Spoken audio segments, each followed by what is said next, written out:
স্বাগত।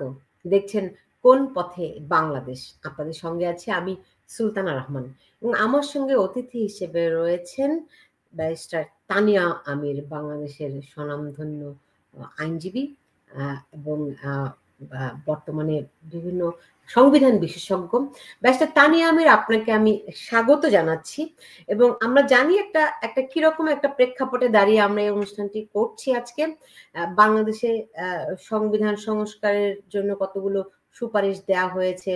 এর মধ্যে বাংলাদেশে আমরা বিভিন্ন রকম ইসলাম পন্থার উগ্রবাদের উত্থান আমরা দেখতে পাচ্ছি।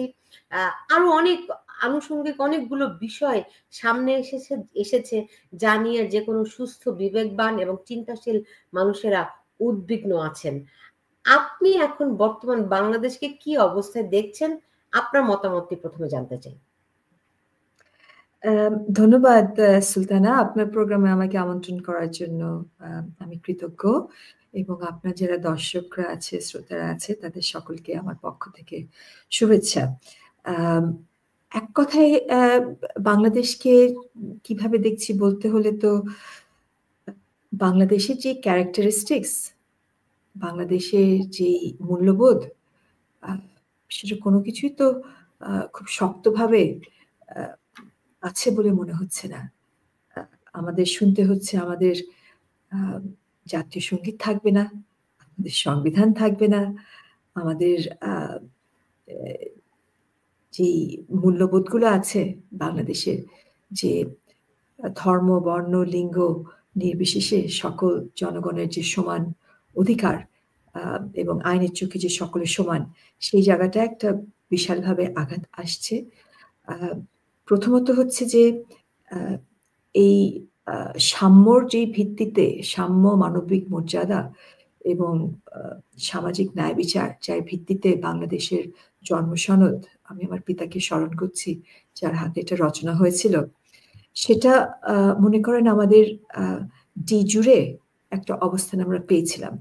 কিন্তু আমাদের যে চ্যালেঞ্জটা ছিল যে দৈনন্দিন জীবনে সেটাকে প্রতিষ্ঠা করা, এই মানবাধিকারের যে বিষয়গুলা, সেগুলা ডিফ্যাক্টো দৈনন্দিন জীবনে বাস্তবায়ন করাটা ছিল আমাদের চ্যালেঞ্জ। কিন্তু এখন যে চ্যালেঞ্জটা আসছে সেটা আরো বড়। সেটা হচ্ছে এটার ভিত্তিটাই ডি জোরে আক্ষরিকভাবে এটা যে অবস্থান, এই আক্ষরিকভাবে যেই আমরা সাম্যর কথা লেখা হয়েছে, বলা হয়েছে, যেটা আমাদের জন্মসনদে আছে এবং সংবিধানে আছে, সেই আক্ষরিক অবস্থানটাকেই চ্যালেঞ্জ করা হচ্ছে। সো আপনার দৈনন্দিন জীবনে বাস্তবায়ন তো দূরের কথা, সেই জায়গাটায় আমরা আছি এবং সেখানে আমরা যে একটা রিপাবলিক, যে সকল ক্ষমতার মালিক হচ্ছে জনগণ, the will of the people is supreme, সেই জায়গাটাতেই আক্ষরিক যে একটা অবস্থান, সেই জায়গাটায় এখন কিন্তু বিশাল একটা আঘাত আসছে এবং রিপাবলিকটাকেই ফেলে দিয়ে একটা থিওক্রেসি প্রতিষ্ঠা করার পায়তারা হচ্ছে, যেখানে ঐশ্বরিক ক্ষমতার বলে গুটি কয়েকটা ব্যক্তি তারা শাসন শোষণ করতে চায় বাংলাদেশের জনগণকে। অর্থাৎ বাংলাদেশের জনগণ হচ্ছে মালিক পক্ষ, বেদখল করে দেশটাকে তারা একটা অজুহাত দেবে ঐশ্বরিক ক্ষমতার প্রতিনিধি হিসাবে, এবং প্রতিনিধি হিসাবে তারা শাসন শোষণ করতে চায়। কিন্তু প্রশ্ন হচ্ছে, এই ক্ষমতা আল্লাহ তাআলা কোনো ব্যক্তিকে দেয়নি এবং আমাদের প্রিয় নবী prophet Muhammad, may peace be upon him, ওনাকেও ওই ক্ষমতা দেননি। উনি ছিলেন একজন messenger of Allah and witness. So এখানে একটা যে ইসলামের কথা বলা হচ্ছে, আমরা অনেকেই মনে করি এটা হচ্ছে একটা উগ্র caricature version of Islam. In fact এটা হচ্ছে আসল ইসলামের পরিপন্থী এবং মিডল ইস্ট থেকে এদেরকে তাড়িয়ে দেওয়া হচ্ছে এই উগ্রবাদ। তারা বাংলাদেশকে বেছে নেওয়ার চেষ্টা করছে যে এইখানে তারা এই জঙ্গিবাদ, উগ্রবাদ প্রতিষ্ঠা করবে। তো বর্তমানে তো একটা অন্তর্বর্তীকালীন সরকার, এই সরকারের সময়ে এদের মাথাচাড়া দেওয়ার কারণটি কি?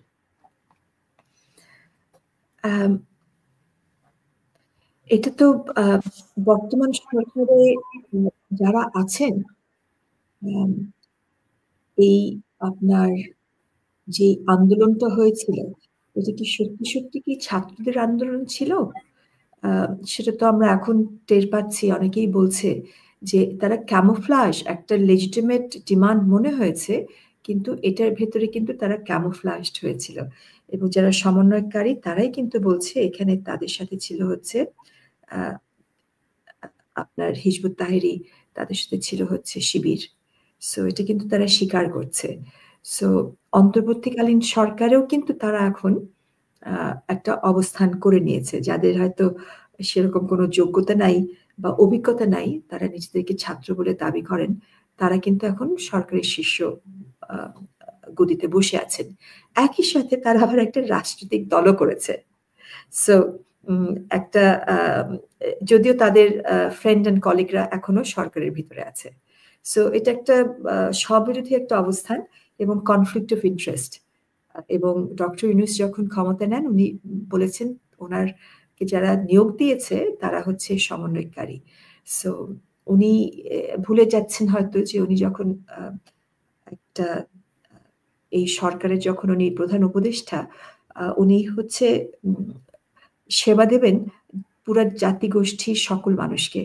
উনি যদি মনে করেন ওনার নিয়োগকারী হচ্ছে গুটি কয়েক সমন্বয়কারী এবং তাদের উপরে যদি আজ্ঞাবহ থাকতে হয়, তাদের অন্যায় আবদার মেনে নিতে হয়, তাহলে কিন্তু এটা রুল অফ লর বাইরে চলে যায়, সংবিধানের বাইরে চলে যায় এবং মানবাধিকারের বাইরে চলে যাচ্ছে। জি, সেক্ষেত্রে ধরেন আমরা এরকম দেখতে এখন ডক্টর ইউনূসের পক্ষে অনেক প্রোপাগান্ডা হচ্ছে যে নির্বাচন চাই না, ডক্টর ইউনূসকে চাই, মানে তারা নির্বাচন অ্যাভয়েড করতে চাচ্ছে। হ্যাঁ, যদিও ডক্টর ইউনূস বলেছেন যে আগামী ডিসেম্বর থেকে জুনের মধ্যে নির্বাচন হবে। অনেকে আবার সন্দেহ প্রকাশ করছে খুব সহসা নির্বাচন হওয়ার সম্ভাবনা নাই।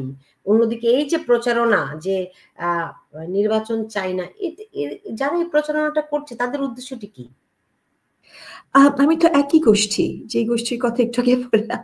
আমরা কিন্তু এই একই জায়গা থেকেই এই সাউন্ড বাইট গুলো আসছে।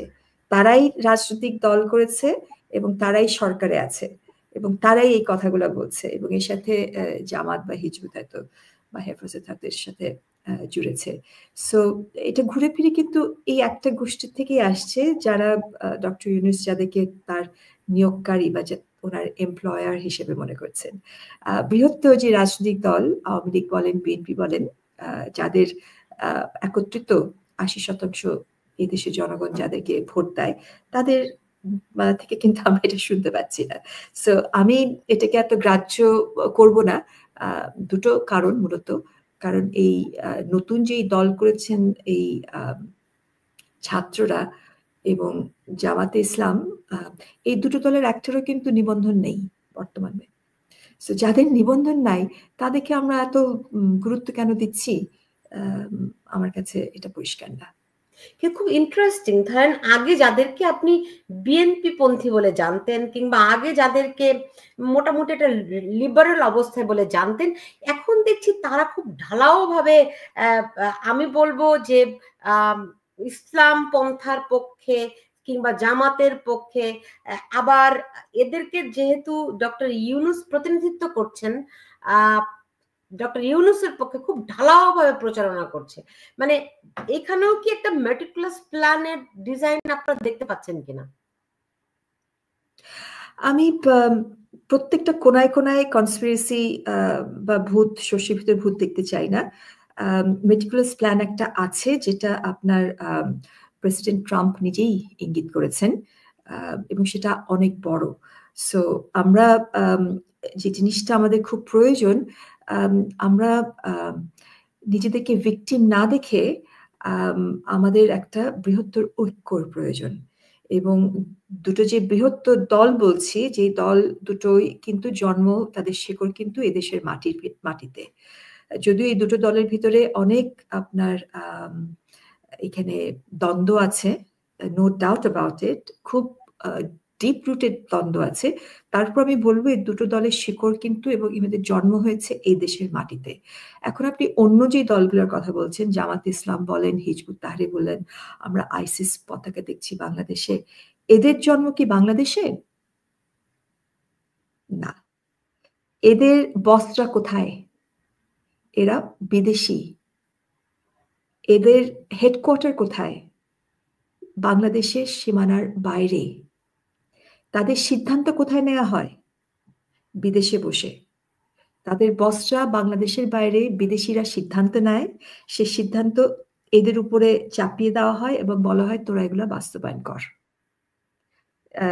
জামাতে ইসলামের হেডকোয়ার্টার তো বাংলাদেশের ভেতরে না, এটা পাকিস্তানে। এর জন্ম হয়েছিল ভারতে। এই শাখা প্রশাখা আছে পৃথিবীর বিভিন্ন দেশে। হিজবুত তাহরিরও তাই, এটা একটা মাল্টিন্যাশনাল অর্গানাইজেশন এবং এটাকে বিভিন্ন দেশে একটা জঙ্গি সংগঠন হিসেবে ব্যান করা হয়েছে। একই সাথে শিবিরও তাই, এটাকে ইউরোপিয়ান কিছু নামকরা থিঙ্ক ট্যাঙ্ক এটাকে বলা হয়েছে যে এটা আপনার সরকার ব্যতীত আর্মস ক্যাডার, অবৈধ আর্মস ক্যাডারের 3 নম্বরে এটা একটি, 10টার ভিতরে এটা হচ্ছে 3 নম্বর, রাইট? তো তাহলে আমাদের যে জিনিসটা বুঝতে হবে, যাদেরকে দিয়ে আমরা এত নাচানাচি করছি, সবাই না, গুটি কয়েকটা, তারা কিন্তু সব ভিনদেশী। তো আমাকে যদি জিজ্ঞেস করেন, আমি দেখতে পাচ্ছি যে যেই দলগুলোর শিকড়, যার জন্ম হয়েছে বাংলাদেশের ভেতর থেকে, রাজনৈতিক প্রেক্ষাপট ভিন্ন হতেই পারে। জাতীয় পার্টি খুব কম ভোট থাকলে তারও কিন্তু জন্ম হয়েছে বাংলাদেশের মাটিতে। তো আমি মনে করি যে সমস্ত দল জন্ম হয়েছে বাংলাদেশের মাটিতে, আওয়ামী লীগ তো বটেই, বিএনপিও বটেই, সেই দলগুলা দেশকে বাঁচাবার জন্য, বাংলাদেশকে বাঁচাবার জন্য, বাংলাদেশের সংবিধান রক্ষা করার জন্য, এবং এই দলগুলো কিন্তু কেউ মুক্তিযুদ্ধকে অস্বীকার করছে না, তাই না? এই দল কেউ কি মুক্তিযুদ্ধকে অস্বীকার করে না? তো এদেরকে আমার মনে হয় সাময়িকভাবে হলেও, দেশকে জিহাদি মুক্ত করার জন্য হলেও তাদেরকে এক হওয়া প্রয়োজন। ঐক্যের ডাক দিতে হবে, ঐক্যর গান গাইতে হবে। ঐক্যর কোনো বিকল্প নাই বাংলাদেশে। সেই অবস্থা কি আছে? সেই উদ্যোগ কি দেখেন? সুলতানা যদি না থাকে তাহলে খুব ভয়াবহ আমাদের অবস্থা। ঐক্যের কোনো বিকল্প নাই, এবং যত দেরি করবেন সমস্যাটা তত কিন্তু গভীর হবে।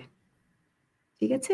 কারণ আমি দেখতে পাচ্ছি যে আপনার মধ্যপ্রাচ্য থেকে যে সমস্ত জঙ্গি সংগঠনগুলোকে বিতাড়িত করা হচ্ছে, তারা সেখানে থাকতে পারবে না, এবং তাদের আশেপাশে কিন্তু অনেকগুলো মুসলিম রাষ্ট্র আছে, কেউ তাদেরকে সহায়তা দিচ্ছে না। কারণ বেশিরভাগ মুসলিম রাষ্ট্র যারা মধ্যপ্রাচ্যে আছে, তারা এই সমস্ত জঙ্গি গোষ্ঠী চায় না তাদের দেশে। তারা এখন বেছে নিয়েছে, দেখতে পাচ্ছে যে বাংলাদেশ একটা সফট টার্গেট, এবং এখানে তারা তাদের আপনার আস্তানা গাড়তে পারে। এবং আমাদের একটা রোহিঙ্গা সমস্যা আছে। রোহিঙ্গাদের যেই আপনার দুরবস্থা এবং তাদের যেই নির্যাতন ফেস করতে হয়েছে, এখন আমি যদি কনসালটেন্ট হতাম কোনো জঙ্গি সংগঠনের, আমি বলতাম রোহিঙ্গাদের ভেতর থেকে কিন্তু আমরা ট্রেনিং দিয়ে তাদেরকে জঙ্গি বানাতে পারি। কারণ তাদের যে উপরে যে নির্যাতন হয়েছে, তাদের ফ্রাস্ট্রেশনটা থাকাটাই স্বাভাবিক, এবং তাদেরকে দিয়েই আমরা জঙ্গি বানাতে পারবো। এবং এই রোহিঙ্গারা এবং বাংলাদেশ যদি রিক্রুটমেন্ট গ্রাউন্ড হয়, 1% যদি রোহিঙ্গাদেরকে জঙ্গি বানানো যায়, পৃথিবীর সুইসাইড বমারের ঘাটতি পূরণ করা যাবে। রোহিঙ্গাদের তো, তারা তো অলরেডি ট্রেনিং নিয়েছে, যুদ্ধের জন্য প্রস্তুত। আপনি এটা তো একটা ইনফর্মাল তথ্য দিচ্ছেন। না, এটা বিভিন্ন পত্রপত্রিকায় প্রকাশিত হয়েছে। হ্যাঁ, তো এই ট্রেনিংটা কারা দিচ্ছে? পত্রপত্রিকায় কি বলছে? কে ট্রেনিং দিচ্ছে? বহিঃশক্তির কথা বলছে। তাহলে আমরা তো একই কথা বলছি। আমরা তো একই কথা বলছি। সো বাংলাদেশে এখন আমাদের দেখেন, আরেকটা কথা বলি, বৈধ অস্ত্র রাষ্ট্রের প্রোটেকশনের জন্য কাদের থাকে? পুলিশের থাকে, অভ্যন্তরীণ law and order situation, law and order করার জন্য পুলিশের কিন্তু মেরুদণ্ড ভেঙে দেওয়া হয়েছে। একসাথে 400-র উপরে পুলিশের থানা পুড়িয়ে দেওয়া হয়েছে, তাই কি? এবং বর্তমান সরকার সেটা স্বীকার করছে, যেই জন্য সেনাবাহিনীকে নিয়ে এসছে পুলিশের কাজ করার জন্য, রাইট? সো তাহলে আমাদের যে বহিরাগত যেই থ্রেট, আমাদের বর্ডার তাহলে কে দেখছে? ওকে। এবং আরো কমিউনিটি পুলিশিং এর নামে এই অক্সিলারি পুলিশকে কাদেরকে নিয়োগ দেওয়া হচ্ছে? এই ট্রেনিং যে আপনি বলছেন, এই অস্ত্র কাদের হাতে তুলে দেওয়া হচ্ছে? যেটা পুলিশের ভেতর থেকেও তো একটা বিরোধিতা হচ্ছে যে এই অস্ত্র কাদেরকে আমরা দিচ্ছি অক্সিলারি পুলিশ হিসাবে? এরা কি জঙ্গি? এরা এবং একই সাথে আরেকটা কাজ করেছে সরকার, যেটা কোনো বৈধ সরকার করতে পারে না, সেটা হচ্ছে জেলের গেট খুলে দিচ্ছে। যারা শীর্ষ জঙ্গি, শীর্ষ সন্ত্রাসী, তাদেরকে আনকন্ডিশনালি মুক্ত করে দিচ্ছে জেলের গেট খুলে দিয়ে। এটা কি? What is this nonsense? তারা দোষী সাব্যস্ত হয়েছে সর্বোচ্চ আদালতের থেকে। এটা আদালতকেও তো একরকমের বৃদ্ধাঙ্গুলি দেখানো, এটা কন্টেম্প্ট অফ কোর্টও বটে। সো জেল গেট খুলে দিচ্ছে, শীর্ষ সন্ত্রাসীদেরকে বেরিয়ে দেওয়ার একটা পায়তারা এটা করে ফেলেছে সরকার অলরেডি। এটা কোনো জাস্টিফিকেশন নাই। এবং ইন্ডেমনিটি দিয়েছে সরকার ক্ষমতা আসার পরেই, যে যেই খুনগুলো হয়েছে সেগুলোর বিচার হবে না। আইনের শাসন মানে কিন্তু সকলের বিচার, ছাত্রছাত্রীরা যারা মারা গেছে তাদেরও বিচার, পুলিশ হত্যারও বিচার। তো তাহলে এই ইন্ডেমনিটি দেওয়ার ফলে সরকার কাদেরকে প্রোটেকশন দিচ্ছে? একটা বিশেষ গোষ্ঠী যারা এই খুনগুলো করেছে তাদেরকে প্রোটেকশন দিচ্ছে, একই সাথে সন্ত্রাসীদেরকে জেল থেকে বের করে যখন দিচ্ছে তাদেরকে প্রোটেকশন দিচ্ছে কেন? এবং অবৈধ অস্ত্র যেটা লুট হয়েছে পুলিশ স্টেশন থেকে, এবং আমরা শুনলাম যে চিটাগংয়ে পাকিস্তান থেকেও যে কনসাইনমেন্ট এসেছে, এটা বিভিন্ন পত্রপত্রিকায় সোশ্যাল মিডিয়াতে আমরা দেখছি। সেই কনসাইনমেন্ট কিন্তু যারা কাস্টমস অফিসার চেক করে তাদেরকে চেক করতে দেওয়া হয়নি, এবং শোনা যাচ্ছে এখানে অবৈধ অস্ত্র এসেছে। তাহলে এই অস্ত্রগুলা কাদের হাতে যাচ্ছে? এবং সরকারের একজন যিনি বসে আছেন গদিতে, একজন উপদেষ্টা, সে অলরেডি হুমকি দিয়েছে এদেশের জনগণের উপরে যে তোমাদের উপরে একটা সিভিল ওয়ার চাপিয়ে দেব। তো সরকার কর্তৃক জনগণের উপরে সরকারের গতিতে বসে সিভিল ওয়ার চাপিয়ে দেবে, এটা তো রাষ্ট্রদ্রোহীর কথা। তো তাহলে এই কাজগুলো কি তাহলে সরকার কর্তৃক হচ্ছে? এবং যেহেতু কোনো এটা কোনো জনগণ কর্তৃক কোনো দলীয় সরকার না, তাদের কোনো আওয়ামী লীগ বলেন, বিএনপি বলেন, কোনো রাজনৈতিক দল তাদেরকে সাপোর্ট দিচ্ছে না, সেই জন্য কি তারা টিকে থাকার জন্য এই জঙ্গিদেরকে, উগ্রবাদীদেরকে তারা কি হাত করছে, ব্যবহার করছে? কারণ বৃহত্তর দলগুলো স্পেশালি বিএনপি কিন্তু দাবি করছে একটা নির্বাচনের, এবং একটা যৌক্তিক দাবি, এবং সেই জন্য তাদেরকে লাঞ্ছিত হতে হচ্ছে। দেখুন, যেভাবে করে আওয়ামী লীগকে বিতাড়িত করা হয়েছে, ঠিক একইভাবে বিএনপিকে বিতাড়িত করা হচ্ছে। আপনারা দেখেন, এই আন্দোলনের সময় আমরা দেখলাম যে জামাত, শিবির, বিভিন্ন অন্য বহিরাগতরা কেমন করে আওয়ামী লীগের ভেতরে প্রবেশ করে নানান রকম অপকর্মগুলো করেছে। এখন আমরা ঢালাওভাবে দেখছি বিএনপির ভিতরে বিএনপি কতভাবে চাঁদাবাজি করছে। আপনার কি মনে হয় যে এগুলো বিএনপিকেও আসলে এরকম একটা লেভেল দেওয়ার জন্য বাইরে থেকে কেউ এই কাজগুলো করাচ্ছে? আমি আপনার জিনিসগুলো উপর থেকে দেখা বোধহয় প্রয়োজন।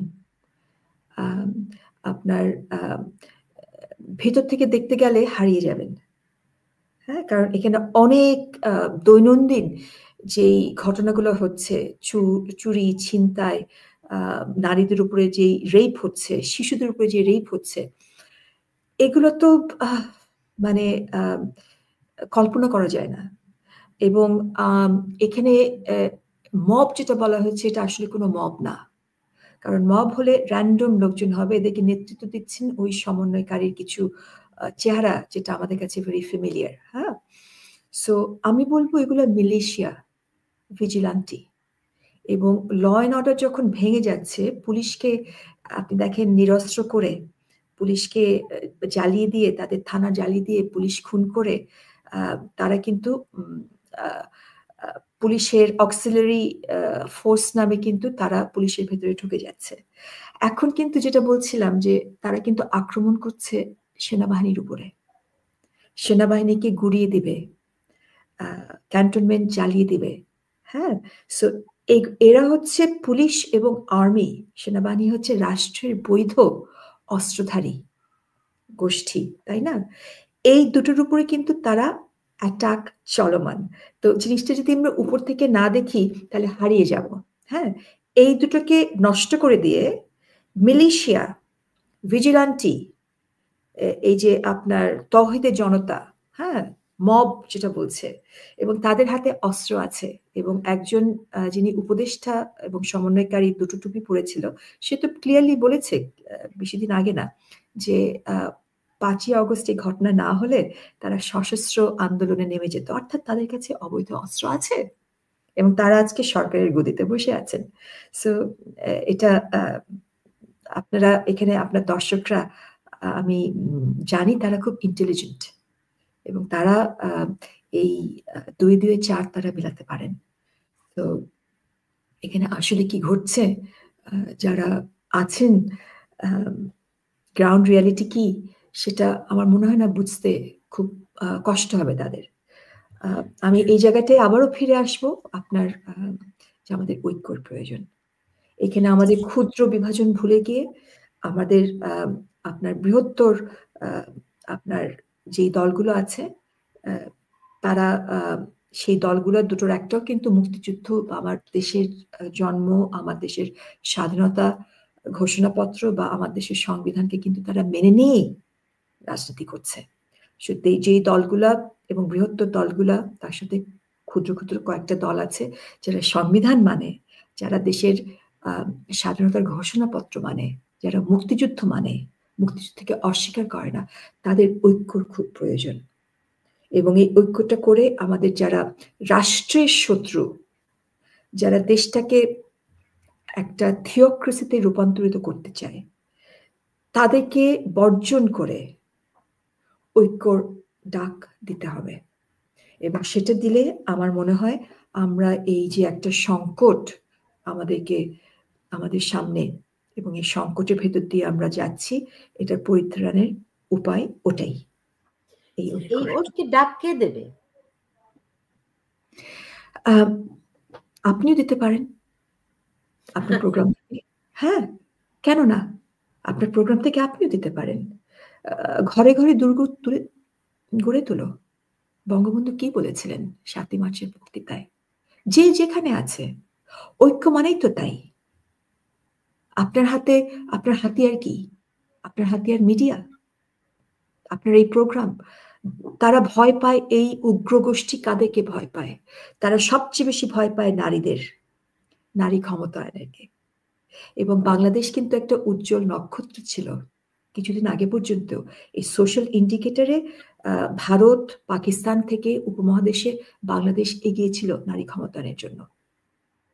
এই সোশ্যাল ইন্ডিকেটরে আমরা অনেক এগিয়েছিলাম। সেই জায়গাটায় তারা থাবা দিয়েছে, কারণ যে সমাজে নারী ক্ষমতায়ন হবে বা হয়েছে, সেখানে উগ্রবাদীরা, জঙ্গিরা কখনোই একটা জায়গা করে নিতে পারবেন না। তাহলে সবচেয়ে বড় এই দেশের যারা আপনার মোকাবেলা করতে পারবে, যাদেরকে তারা সবচেয়ে বেশি ভয় পায়, সেটা হচ্ছে নারী গোষ্ঠী। এবং যেখানে নারী ক্ষমতায়ন আছে, সেই জন্য তারা বলছে নারীদের পণ্যরা বাজারে বিক্রি হবে না, এবং নারীদের উপরে তারা উপদ্রব করছে। যেটা সুলতান আমার কাছে খুব আশ্চর্য লাগছে, সেটা হচ্ছে ডক্টর ইউনূস, উনি নারী ক্ষমতায়নের পক্ষে তো কাজ করেছেন, উনি সাইলেন্ট কেন? ওনার এই যেই নারীরা রেপ হলো, তাদেরকে উনি দেখতে গেলেন না কেন? তাদের পাশে উনি দাঁড়াচ্ছেন না কেন? এটা আমার কাছে খুব অবাক লাগছে। কারণ উনি নোবেল বিজয়ী হয়েছেন নারী ক্ষমতায়নের জন্য। তো এই যে ওনার সাইলেন্স, ওনার মুখ যে বন্ধ, this silence is so loud, এটা পেইনফুলি লাউড। এটা আমরা সহ্য করতে পারছি না। হোয়াট ডাজ ইট মিন? উনি কি রাতারাতি ওনার অবস্থান পরিবর্তন করে ফেললেন? যদি তাই হয়, উনি সেটা প্রকাশ্যে বলুক যে আমি নারী ক্ষমতায়নের সাথে নেই, আমি ছিলাম নোবেল বিজয়ী হওয়ার পর্যন্ত, এখন আমি নেই। সো দ্বিতীয় গোষ্ঠীকে তারা যেটা ভয় পায় সেটা হচ্ছে একটা প্লুরালিস্টিক সোসাইটি, যেখানে আপনার নানা মত থাকবে। আমরা ধর্ম, বর্ণ, লিঙ্গ নির্বিশেষে যখন মিলেমিশে থাকবো, একটা ফুলের বাগানে যেরকম নানা রঙের ফুল ফোটে, একটা প্লুরালিস্টিক সোসাইটি যেখানে নানা ধরনের মতামত থাকবে, সেটাকে তারা ভয় পায়। এবং সেই জন্যই তারা আক্রমণ করছে। শুধু হিন্দুদের উপরে করছে তো বটেই, খ্রিস্টান চার্চও ভেঙে দিয়েছে, এবং আমাদের সুফি দরগা, শ্রাইন, সেগুলো তারা ভেঙে দিচ্ছে। আমি লালনের দেশের মেয়ে, কুষ্টিয়াতে আমাদের লালন যে ফেস্টিভ্যাল হয়, লালনের যে বিভিন্ন আপনার কর্মসূচি, আমাদের লালনের গান হয়, নাচ হয়, এবং সেখানে সবাইকে কিন্তু আলিঙ্গন করা হয়, বিভিন্ন ধরনের নারী পুরুষ নির্বিশেষে বিভিন্ন গোষ্ঠীর মানুষকে। তারা লালনের বিরুদ্ধেও কিন্তু অবস্থান নিয়েছে। অর্থাৎ এই যে একটা উগ্র ইসলামের নামে যে উগ্রবাদ, সেটাকে এখন দেশের ভিতরে চলে আসছে। তাহলে তারা এই যে একটা সেকুলার সমাজ, ধর্মনিরপেক্ষ সমাজ, যেখানে বিভিন্ন গোষ্ঠীর মানুষ একসঙ্গে বসবাস করবে, সেটাকে তারা ভয় পায়। সেই জন্য আগ্রাসন তাদের উপরে। আর কাদেরকে তারা ভয় পায়? আইনজীবীদের ভয় পায়। আইনজীবীরা হচ্ছে যাদের উপরে এরকম আগ্রাসন আসে, তাদের পাশে দাঁড়ায়। সেই জন্য এই রাইট টু প্রফেশন, লয়ারদের প্রফেশন, যাতে তারা তাদের বৈধ কাজ করতে না পারে, আইনজীবীদের বিরুদ্ধে এখন তারা খুনের মামলা করছে। সো এখানে বড় বড় আইনজীবী, আমরা চিন্ময় দাসের ওখানে দেখলাম যে 150 আইনজীবীর বিরুদ্ধে তারা মামলা দিয়েছে। পরশুদিন ঢাকা বারে 84 জন আইনজীবীকে তারা জেলে পাঠিয়ে দিয়েছে। সো আইনজীবীদের বিরুদ্ধে তারা মামলা দিচ্ছে। আর কাদেরকে তারা ভয় পায়? তারা ভয় পায় সাংবাদিক, আপনাদের মতো যারা আছেন, ঠিক আছে, স্পেশালি নারী সাংবাদিকদেরকে, নারী আইনজীবীদেরকে তারা ভয় পায়। কারণ আপনারা হচ্ছে কলম হচ্ছে আপনাদের হাতিয়ার। এই টক শোর মাধ্যমে আপনারা প্রচার করতে পারছেন কি অন্যায় অবিচার হচ্ছে। সো এই বাকরুদ্ধ করতে হবে, তাদের কলম বন্ধ করতে হবে। বাংলাদেশ বোধহয় একমাত্র রাষ্ট্র যেখানে 200-র উপরে সাংবাদিকরা হচ্ছে সব খুনের আসামি। অকল্পনীয়, হাস্যকর। একদিকে 85 জন আইনজীবীকে তারা খুনের মামলার আসামি করেছে। হ্যাঁ, না, আসামি করেছে আরো অনেক বেশি। 85কে জেলে ঢুকিয়ে দিয়েছে। জেলে ঢুকিয়েছে, হ্যাঁ। আইনজীবীদেরকে খুনের আসামি হচ্ছে আপনার অনেক অনেক অনেক বেশি। লাস্ট ফিগার বোধহয় আবার 300-র উপরে। আর তারা হচ্ছে তাদের বৈধ কাজ যাতে করতে না পারে, তাদের রেপুটেশন, ইমেজকে টার্নিশ করার জন্য।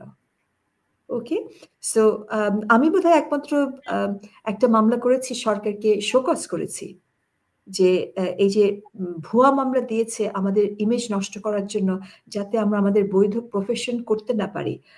আইনজীবীদের কল্লের উপরে একটা তলোয়ার ঝুলানো আছে যে তোমরা আজ্ঞাবহ থাকো, সরকার যাদের বিরুদ্ধে নিপীড়ন, নির্যাতন করবে, তাদের পাশে তোমরা দাঁড়াবে না, তোমরা দাঁড়ালে তোমাদের খবর আছে। এবং এই শোকজ সরকারকে আমি আমার মামলায় দিয়েছি। আপনার 1 মাসের ভিতরে সরকারের উত্তর দেওয়ার কথা ছিল। তারা ভয় পায়, তারা উত্তর দিচ্ছে না, এখন উত্তর পাইনি আমি শোকজের উত্তর। এবং ইন্টারিম অর্ডার আছে যে লফুল প্রফেশন, এখানে যাতে কোনো রকমের ইন্টারফিয়ার না করা হয়। আইনজীবী হিসেবে যাতে আমি দেশের বাইরে যেতে পারি, সদর দরজা দিয়ে ঢুকতে পারি যখন ইচ্ছে তখন, এবং যাতে আমার হোম, করেসপন্ডেন্স, অফিসে ইমেল, ফাইল, এগুলো যাতে কোনো রকমের ইন্টারফিয়ার না করা হয়। কারণ এখানে আমাদের অনেক মক্কেলদের অনেক কনফিডেন্সিয়াল বিষয় থাকে। সো তাহলে এই দুটো প্রফেশনকে তারা খুব ভয় পাচ্ছে। সো উগ্রবাদ, জঙ্গিবাদ সবচেয়ে ভয় পায় নারীদের, তারপরে সাংবাদিকদের, তারপরে আইনজীবীদেরকে, এবং একটা সমাজ যেখানে ধর্ম বর্ণ নির্বিশেষে বিভিন্ন গোষ্ঠীর মানুষ একসাথে যাতে আপনার হারমোনিয়াস ভাবে যখন একসঙ্গে মিলেমিশে বসবাস করে, সেটাকে তারা ভয় পায়। সেই জন্য তাদের নির্যাতনগুলো শুরু হবে, যেমন দরগা মাজার, হিন্দুদের আপনার টেম্পল, খ্রিস্টানদের চার্চ, এগুলো সব কিন্তু ভাঙচুর করে দিয়েছে। এবং লাস্টলি বাট নট লিস্ট, যেই রাজনৈতিক দল সেকুলার রাজনীতিতে বিশ্বাস করে, সেটা আপনার আওয়ামী লীগের নেতাকর্মী বলেন, ইভেন বিএনপিরও মুক্তিযোদ্ধারা যারা আছে, নেতাকর্মীরা আছে, তাদের উপরে দেখবেন তারা নিপীড়ন অত্যাচার করছে। আওয়ামী লীগের উপরে বেশি, তবে বিএনপি কিন্তু বেশি দিন এর থেকে যে পার পাবে বলে মনে হচ্ছে না। এবং তারা বিএনপি যখনই নির্বাচনের কথা বলছে, তখন কিন্তু তাদের নেতা কর্মীদেরকে, স্পেশালি নেতাদেরকে যেই ভাষায় তারা অপমান করছে, এবং এই ছেলে ছোকরারা যাদের বয়স এখনো, তাদের কোনো বৈধ রোজগারের আমরা কোনো সোর্স দেখি না, যাদের কোনো অভিজ্ঞতা নাই, যারা কোনোদিন কোনো চাকরি করেন নাই, যারা কোনো উদ্যোক্তা না, যারা জীবন যুদ্ধে কখনো হালাল রোজগার করে মাকে হয়তো কখনো খাওয়ান নাই, এই সিনিয়র যেই নেতারা আছেন, পার্টিকুলারলি বিএনপি নেতাদের এগেনস্টে তারা যেভাবে কটূক্তি করছে, সেগুলো কোনো মতেই গ্রহণযোগ্য না। এখন বিএনপির কি এই এই মানে এই সরকারের মানে যারা আর কি অনির্বাচিত সরকারকে রাখতে চাচ্ছে, কিংবা যারা এভাবে করে কটূক্তি করছে, তাদেরকে প্রতিহত করার ক্ষমতা কি বিএনপির আছে? আমার তো মনে হয় আছে, নিশ্চয়ই আছে, থাকবে না কেন? বিএনপি তো আপনার জনগণের ভোট নিয়ে সরকার গঠন করেছে, তাই না, একাধিকবার। একইভাবে আওয়ামী লীগেরও তো আপনার জনগণের সমর্থন আছে। আপনার দুটো দলের মনে করেন যদি 35% বা 38%, দুটো দলেরই আপনার 35 to 39%, আমি মোটা দাগে বলতে গেলে 40% ভোট কম বেশি ওঠানামা করে। অর্থাৎ এই দুটো দল একসঙ্গে দেশের 80% মানুষকে প্রতিনিধিত্ব করছে। তাদের ক্ষমতা থাকবে না তো কাদের থাকবে? যাদের কোনো মুরদ নাই, এবং যে সমস্ত দলের এখন নিবন্ধন নাই, এনসিপির তো কোনো নিবন্ধন নাই এখনো, জামাতেরও তো কোনো বৈধ নিবন্ধন নাই এখনো। তো যাদের নিবন্ধন নেই, যে কথাটা আপনাকে বারেবার আমি বলছি, তাদেরকে এত গ্রাহ্য করা বা তাদেরকে এত গুরুত্ব দেওয়ার কেন হচ্ছে আমি তো বুঝতে পারছি না।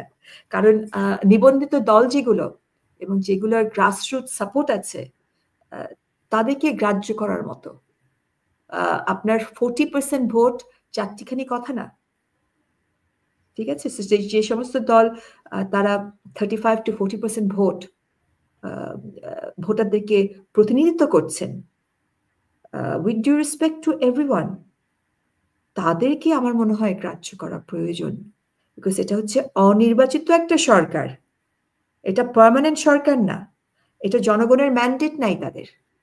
এবং যেহেতু তাদের জনগণের ম্যান্ডেট নাই, আপনি বিভিন্ন সংস্কারের কথা বলছেন, এই সংস্কার তারা কিভাবে করবে? পার্লামেন্ট যদি এই সংস্কার না মানে, এবং যে সমস্ত দল পার্লামেন্টে যাওয়ার সম্ভাবনা আছে, তারা এখনই বলছে যে আমরা এদের কোনো সংস্কার মানি না, তো তাহলে তারা কালক্ষেপণ কেন করছে ইলেকশন না দিয়ে? আরো একটা মজার ব্যাপার জানেন সুলতানা, ইলেকশন কমিশন বলছে তারা ইলেকশন দেওয়ার জন্য প্রস্তুত, তারা রেডি, 3 মাস ইলেকশন হতে পারে। তো তাহলে অনির্বাচিত সরকার বর্তমানে, তারা ইলেকশন দেবে না, আমি একটু উল্টো করে বলি, তারা কবে দিবে এটা কিন্তু একটা অনুদান দাক্ষিণ্য কৃপা না। আমরা যেমন করে তাদের কাছে আবদার করছি, চাচ্ছি, মনে হচ্ছে এটা কৃপা করে দাও আমাদেরকে ইলেকশন দিয়ে। নো, এটা তার কৃপা করছে না, বরঞ্চ উল্টাভাবে বলতে হবে ইলেকশন কমিশন প্রস্তুত নির্বাচন দেওয়ার জন্য, এই সরকার তুমি বাধা দিচ্ছ কেন? তুমি তো অনির্বাচিত, তুমি বাধা দিচ্ছ কেন? ইলেকশন কমিশন বলছে 3 মাসে তারা ইলেকশন দিতে পারে। তো এই সরকারকে আমরা বলতে চাচ্ছি যে আপনারা একটা ডেট দেন। আমার তো মনে হয় এটা প্রাসঙ্গিক না, বরঞ্চ বলতে হবে বিষয়টা অন্যভাবে, যে ইলেকশন কমিশন যদি প্রস্তুত থাকে নির্বাচন দেওয়ার জন্য, এই সরকার তুমি বাধা হয়ে কেন দাঁড়াচ্ছ? তুমি অনির্বাচিত। ইউ মাস্ট নো আপনার ইউর। কি মনে হয় আপনার কি মনে হয় যে ধরেন ডক্টর ইউনূস তার তার কোনো একটা ইমেজকে কাজে লাগিয়ে সামনে রেখে তাকে এই জঙ্গিরা তাদের উদ্দেশ্য হাসিল করতে চাচ্ছে, মানুষকে এক ধরনের ধোঁকা দেয়া হচ্ছে? অনেকে এটা বলছেন, এটা হতে পারে। তবে প্রফেসর ইউনূস, আমার মনে হয় উনিও অনেক বিজ্ঞ মানুষ, উনিও অনেক ইন্টেলিজেন্ট। ওনার no doubt he has a very good image বিদেশে, ওয়েস্টার্ন কান্ট্রিজ গুলোতে। তবে আমি কিছুদিন আগে শুনলাম ওনাকে নিয়েও তো তারা, উনি যখন বলেছেন যে ইনক্লুসিভ ইলেকশন করবেন, ওনাকেও এই সোকল যাদেরকে উনি বলছেন তার নিয়োগদাতা, তারা তো ওনাকে গালাগালি করেছে, আমি করতে শুনেছি, যে ইনক্লুসিভ ইলেকশন আওয়ামী লীগকে উনি নিয়ে করতে চাচ্ছেন। সো উনি যদি মনে করেন যে ক্ষমতায় থাকার জন্য, এবং যদিটাকে আমি হাইলাইট করছি, আমি জানি না সেটা উনি মনে করছেন কিনা, বাট আপনার প্রশ্নের প্রেক্ষিতে বলছি, উনি যদি মনে করেন যে এদেরকে নিয়ে উনি চলবেন, আমার মনে হয় it is not going to be a happy marriage. উনি ওদেরকে নিয়ে চলতে পারবেন না। অলরেডি আমরা তাদেরকে ওনাকে গালি দিতে শুনেছি যে কেন তিনি ইনক্লুসিভ ইলেকশন আওয়ামী লীগকে নিয়ে করবেন। সো আমার মনে হয় আপনি যে প্রশ্নটা করেছেন সেটা একটা যৌক্তিক প্রশ্ন। আমার মনে হয় উনি বিবেচনা করুক। এবং আমরা তো আজকেও দেখলাম যে যে সমন্বয়কারীরা যে জঙ্গিদেরকে নিয়ে মামলা হামলা করেছে, নাম দিয়েছে মব জাস্টিস, তারা যখন আজকে তারা আইসিস ফ্ল্যাগ উড়াচ্ছিল, তারা যখন তাদেরকে গিয়ে বলেছে এই এটা উড়াইস না, যেহেতু তারা এখন গদিতে বসেছে, যেহেতু আপনার দেশের ভেতরে দেশের বাইরে থেকে চাপ সৃষ্টি হচ্ছে যে একটা জঙ্গি রাষ্ট্রে বাংলাদেশ পরিণত হচ্ছে কিনা, বা সরকার তাদেরকে লাইভ বসে দিচ্ছে কিনা, তখন তো তাদের উপরেই তারা হামলা করেছে, তাই না? সো এগুলোকে নিয়ে আগুন নিয়ে কখনো খেলতে নেই। এবং এই জিনিসটা, এই বোধটা নোবেল লরিয়েট হোক অথবা কচিকাচার পোলাপানরা হোক, এই বোধটা যদি না থাকে, এই প্রজ্ঞা যদি না থাকে, কারণ একটা হচ্ছে একাডেমিক নলেজ, আরেকটা হচ্ছে রাজনৈতিক প্রজ্ঞা, অভিজ্ঞতা দিয়ে যে প্রজ্ঞা আসে।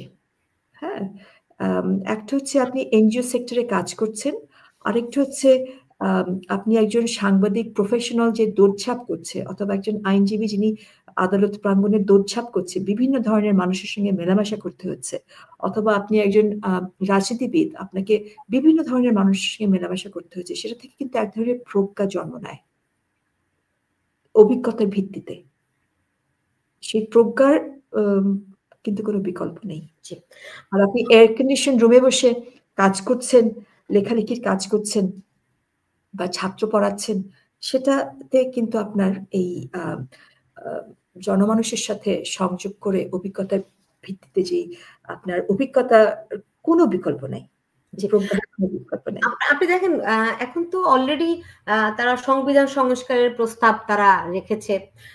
এখন ধরেন এই যে কি বলে এনসিপি, এরা যদি এখন একটা গণভোটের আয়োজন করে, সরকার যদি একটা এই সংবিধানের যেই সংস্কারের কথা বলা হয়েছে এগুলোর আলোকে যদি একটা গণভোটের আয়োজন করে, সেই ক্ষেত্রে এবং সেই গণভোটের ভিত্তিতে যদি সংবিধান পরিবর্তন করা হয়, তো আগামীতে একে অবৈধ ঘোষণা করার সুযোগ থাকছে কিনা? সুলতানা, আপনি এত দূরে দৌড়াচ্ছেন কেন? এটা কি তারা বলেছে বা তারা বলতে পারে? এরকম কথাবার্তা তো শুনতে পাচ্ছি। কোথায় শুনতে পাচ্ছেন? কার থেকে? বিভিন্ন জায়গা থেকে যে কথাবার্তাগুলো আসে যে এই তারা যে যে জুজুর ভয়। I would request you to মানে dissuade yourself এই সমস্ত গুজবের ভিতরে। এটা কিন্তু তারা বলেনি এবং তারা বলতে পারে না। প্রথমত যে আপনি বলছেন যে সংবিধান করছে। Who are they? তারা কারা সংবিধান সংস্কার করার? আপনি অলরেডি ধরেই নিয়েছেন তারা সংবিধান সংস্কার করে ফেলতে পারছে। আপনাকে রিকোয়েস্ট করব, calm down, slow down. আপনার দর্শকদেরকে একটু স্লো ডাউন। প্রথমে এই প্রশ্ন তো উঠে গেছে যে তারা কারা, তাদের কিসের এখতিয়ার আছে সংবিধান সংস্কার করার। সংবিধান সংস্কার এটা তো হাতের মোয়া না যে একটা শিশু ইচ্ছে করলেই সংবিধান সংস্কার করতে পারবে। এই ক্ষমতা কার আছে? এই ক্ষমতা আছে রাষ্ট্রের, পার্লামেন্টের। সংবিধান এই নিজেকে সংস্কার করার ক্ষমতা কেবলমাত্র দিয়েছে সংসদকে, তাও সিম্পল মেজরিটি দিয়ে না, 2/3 মেজরিটি থাকতে হবে। এই ক্ষমতা সংবিধান কোনো সরকারকে দেয় নাই। Let me be very clear, read my lips. এটা কোনো সরকারকে দেয়নি। তো আপনি এটাকে কেন ধরে নিচ্ছেন সুলতানা, এবং এটা ধরে আপনি কেন দৌড়াচ্ছেন? ওকে, সো প্রথম প্রশ্ন, এটা কোনো সরকারকে দেয়নি। আর অনির্বাচিত সরকারের তো প্রশ্নই আসে না। এখন আসেন আপনি এই যে সোকল কমিটি, এই কমিটির এখতিয়ার কোথা থেকে পেল? এই কমিটিতে একটাও সংবিধান বিশেষজ্ঞ নেই। কমিটি যিনি হেড করছেন তিনি একটা নর্থ আটলান্টিক অ্যালায়েন্স, নেটোর একটা থিঙ্ক ট্যাঙ্ক আছে, সেখানে উনি মেম্বার। সেই সংস্থার উদ্দেশ্য হচ্ছে মার্কিন আধিপত্য বিস্তার করা পৃথিবীতে। তো উনি 2 কারণে ডিসকোয়ালিফাইড। একটা হচ্ছে উনি সেখান থেকে এখনো পদত্যাগ দেননি। যে সংস্থার অ্যাজ পার, আপনি উইকিপিডিয়া দেখেন, ওনার প্রোফাইল আপনি দেখেন, প্রোফাইলে উনি বলছেন, উনি নিজেই দাবি করছেন উনি হচ্ছেন একজন মেম্বার সেরকম একটা থিঙ্ক ট্যাঙ্কের, মার্কিনী থিঙ্ক ট্যাঙ্কের। ওকে, সো তার উদ্দেশ্য হচ্ছে মার্কিনী আধিপত্য পৃথিবীতে বিস্তার করার। তো তাহলে তুমি ডিসকোয়ালিফাইড আমার রাষ্ট্রের সংবিধানে হাত দেওয়ার বা কোনো কিছু প্রপোজ করার। 2 নম্বর, কেন তিনি ডিসকোয়ালিফাইড? কারণ তিনি এই দেশের নাগরিক না। আপনি মার্কিনী যখন নাগরিক থাকবেন, ডুয়াল ন্যাশনালিটি অ্যালাউড হয় না। আপনি কমনওয়েলথ মেম্বার স্টেটের যদি নাগরিকত্ব থাকে, ইউকে মনে করেন বা অস্ট্রেলিয়া মনে করেন বা বিভিন্ন কমনওয়েলথ রাষ্ট্রের, সেখানে কিন্তু ইউকে বাংলাদেশি নাগরিকত্ব ডুয়াল ন্যাশনালিটি অ্যাকনলেজ করে, বাংলাদেশও ডুয়াল ন্যাশনালিটি অ্যাকনলেজ করছে, কিন্তু আমেরিকা সেটা করে না। ওকে, সো যখনই আপনি আমেরিকান পাসপোর্ট নিচ্ছেন তখন বৈধভাবে অ্যাজ পার আমেরিকান ল, ডোমেস্টিক ল, সে কিন্তু আপনার বাংলাদেশি নাগরিকত্ব স্বীকার করছে না। তো এখানে আপনার এই যে দায়িত্ব দেওয়া হলো এই সংবিধান ধরার, এই দায়িত্ব হচ্ছে এখতিয়ার বহির্ভূত, যেটা এই সরকারই পারে না। সে সরকার এরকম কমিটি কিভাবে করে? আইনের ভাষায় এটাকে আমরা বলি কোরাম নন জুডিস। যদি একজন কেউ এখানে একটা রিট হয়, আমার যদি সেরকম আদালত থাকে, একটা যদি রিট করা যায়, তাহলে তারা ডিক্লেয়ার হবে এখতিয়ার বহির্ভূত কোরাম নন জুডিস এই কমিটি। আপনাকে আমি একটু উদাহরণ দেই। পাকিস্তান আমলে কোনো কিন্তু সংবিধান ছিল না, রাইট? সো জিন্না, যাকে পাকিস্তানের ফাউন্ডার বলা হয়, উনি কিন্তু গভর্নর জেনারেল ছিলেন ব্রিটিশ রাজার। অর্থাৎ 1947-এ যখন ইন্ডিয়ান ইন্ডিপেন্ডেন্স অ্যাক্ট হয়, 2টা টেরিটরি, স্বায়ত্তশাসন টেরিটরি করা হয়, একটা ভারত, একটা পাকিস্তান। হ্যাঁ, তো ভারতের কিন্তু নিজস্ব সরকার ছিল এবং লর্ড মাউন্টব্যাটেন এই রাজার প্রতিনিধি হিসেবে গভর্নর জেনারেল হলেন। পাকিস্তানে কি হয়েছিল জানেন? জিন্না নিজেই বললেন, আমি ব্রিটেনের রাজার প্রতিনিধি থাকতে চাই, আমি নিজেই হব আপনার গভর্নর জেনারেল। ওকে, তাহলে প্রশ্ন হচ্ছে, পাকিস্তান কি আদৌ কখনো স্বাধীন হয়েছিল? স্বায়ত্তশাসন তো কখনো আসে নাই।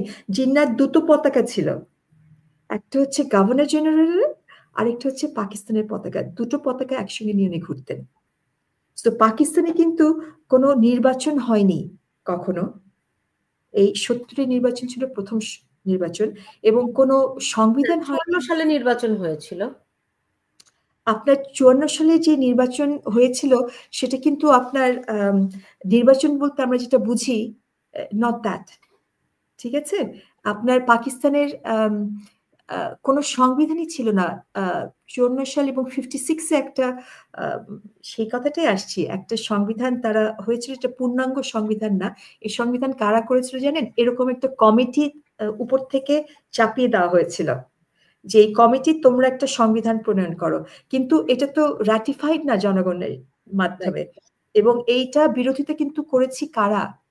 ইস্ট বেঙ্গল থেকে আমরা এটাকে বলা হয়েছিল যে আপনার ইসলামিক রিপাবলিক, এবং আমরা কিন্তু ইস্ট বেঙ্গল থেকে আমরা বলেছি না, আমরা এখানে পিপলস রিপাবলিক চাই, আমরা একটা সেকুলার সংবিধান চাই। এবং তারপরে কিন্তু আইয়ুব খান এসে ওইটাকে বাতিল করে দিল, দিয়ে তিনি বেসিক ডেমোক্রেসি বলল, যেখানে কোনো গণতন্ত্রই ছিল না। এবং আমার সময় প্রায় শেষ। সময় থেকে আমরা কিন্তু আইয়ুব বিরোধী আন্দোলন করলাম, এবং 6 দফা ভিত্তিক 70-এর নির্বাচন পরে এই যে গণভোটের আপনি কথাটা বলছেন, এটা সম্ভব না, এই কথাটি আমি আসছি। কেন সম্ভব না? কারণ গণভোট আপনার দিয়ে সংবিধান পরিবর্তন করা যায় না, যেটা আপনার কনস্টিটিউয়েন্ট অ্যাসেম্বলি, যেটা 70-এর নির্বাচনে আমাদের একটা যে ম্যান্ডেট ছিল, কনস্টিটিউয়েন্ট অ্যাসেম্বলি একটা জাতির ইতিহাসে একবারই হয়, যেমন আমাদের জন্ম সনদও একবারই হয়। আপনার জন্মদিন কি আপনার যেদিন জন্ম হয়েছে আপনার জন্ম সনদ, এটা কি কিছুদিন পর পরে পরিবর্তন করা যায় নাকি আপনার জন্মদিন যায় না? আপা আমাকে শেষ করতে হবে, একটু শেষের দিকে যাই। বাংলাদেশে এখন আওয়ামী লীগের ভবিষ্যৎ কি দেখছেন? গত 8 মাসেও তাদের কোনো মুখপাত্র দেখলাম না, তাদের কোনো অ্যাক্টিভিটিও দেখলাম না। আওয়ামী লীগের ভবিষ্যৎটি কি দেখছেন? আমার মনে হয় সুলতানা, এই প্রশ্নটা আপনাকে যারা আওয়ামী লীগের শীর্ষ নেতারা আছে, নেত্রীরা আছে, আপনার এটা তাদেরকে করা প্রয়োজন। এটা আমার এটা কোনো এখতিয়ার বা ম্যান্ডেট নাই আওয়ামী লীগ কি করবে বা কি করবে না সেটার পক্ষে কথা বলার। So it is inappropriate. একইভাবে বিএনপি কি করবে কি করবে না, সেটা বিএনপি যারা নীতি নির্ধারক তাদেরকে আপনাকে জিজ্ঞেস করতে হবে। না, তা তো অবশ্যই, কিন্তু তারপর ধরেন আপনি বললেন না যে 2 দলের ঐক্য দরকার, হ্যাঁ?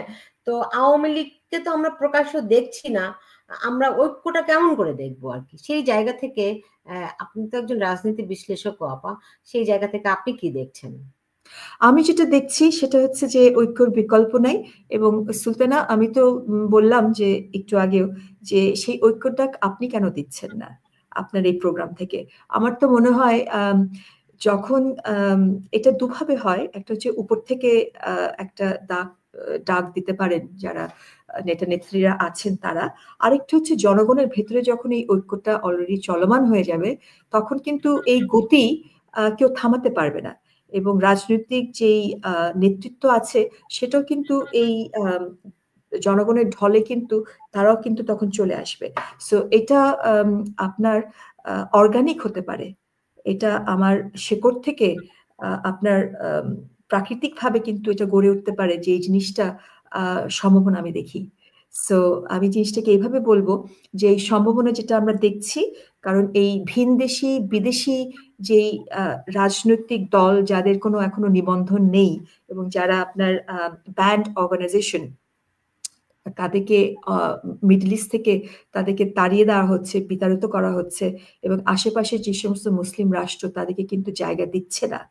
এবং এই উগ্র মৌলবাদ ইসলামিজম যেটা বাংলাদেশে প্রতিষ্ঠা করার চেষ্টা করছে, সেটাকে প্রতিহত করতে হলে আমার মনে হয় এদেশের জনগণই এটা পারবে। এবং জনগণের ভিতরে যখন ঐক্য হবে, তখন রাজনৈতিক দল তো অটোমেটিকলি চলে আসবে। আর রাজনৈতিক দল যদি নেতৃত্ব নিতে চায়, সেটাও আমার মনে হয় জনগণ আলিঙ্গন করবে। জি, আরেকটি প্রশ্ন যে আমরা দেখছি যে বর্তমানে প্রেসিডেন্ট এবং সেনাবাহিনী এর ভূমিকা আপনি কিভাবে করে দেখেন, এবং তাদের সঙ্গে প্রধান উপদেষ্টার একটা দূরত্ব খুব স্পষ্ট দেখতে পাচ্ছি। সামগ্রিকভাবে বিষয়টি কি দেখছেন?